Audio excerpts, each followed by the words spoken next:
Hola a todos, bienvenidos a la unidad de nutrición del Hospital Joan 23 de Tarragona. Mi nombre es Cristina Díaz Perdigones, soy endocrinóloga de la unidad de nutrición y básicamente os quería explicar un poco sobre el diagnóstico de la obesidad. A día de hoy, para el diagnóstico de la obesidad, principalmente utilizamos la herramienta del IMC, que aunque no es perfecta, es la mejor herramienta que tenemos actualmente. Básicamente consiste en el peso del paciente dividido por la talla al cuadrado. Consideramos que un paciente tiene obesidad cuando tiene un IMC superior a 30 y tenemos distintos grados de obesidad. Cuando nos encontramos entre un IMC entre 30 y 35 sería una obesidad grado 1, entre 35 y 40 sería una obesidad grado 2 y por encima de 40 un grado 3. La obesidad principalmente trae consigo complicaciones, comorbilidades. En principio, el IMC sobre todo nos ayuda a prever la probabilidad de que nuestros pacientes tengan complicaciones como pueden ser la hipertensión, la diabetes, artropatía, dislipemia, apnea del sueño. Y nuestro objetivo principalmente en la consulta es poder valorar a nuestros pacientes el riesgo que tienen de padecer estas complicaciones y hacer una intervención para reducir este riesgo y remitir las complicaciones que ya están presentes.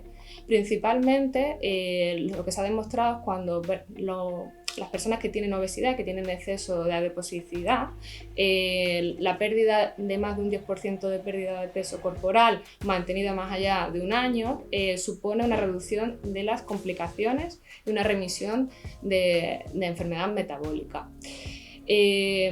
El IMC por encima de 35 ya nos da lugar a que el riesgo de padecer diabetes aumenta hasta 100 veces. Por eso es tan importante el uso del IMC, porque es nuestra forma, nuestro termómetro de valorar el riesgo de padecer enfermedad y también de la calidad de vida de estos pacientes. A la hora de abordar el tratamiento de los pacientes con obesidad, lo principal es obviamente adquirir unos buenos hábitos dietéticos, la actividad física para mejorar lo que es la masa muscular, porque al final la obesidad es realmente un exceso de tejido adiposo y el tejido adiposo es metabólicamente más inactivo que la masa muscular. Necesitamos mejorar el músculo y hacer ejercicio para mantener un metabolismo basal activo.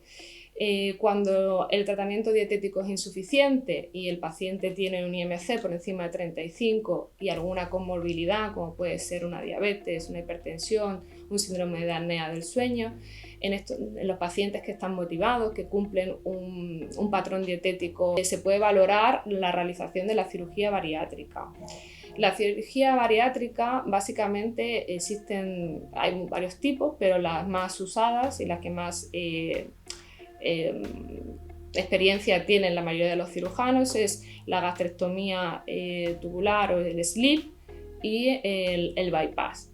Dependiendo del grado de obesidad y dependiendo de las comorbilidades, en algunos casos podemos recomendar el SLIP y en otros casos se recomienda el bypass. La cirugía bariátrica no está indicada en todos los pacientes, está indicada en aquellos pacientes que tengan un IMC por encima de 35 y tengan alguna comorbilidad, como puede ser la hipertensión, la diabetes, la apnea del sueño y que tengan una edad no superior a 65 años.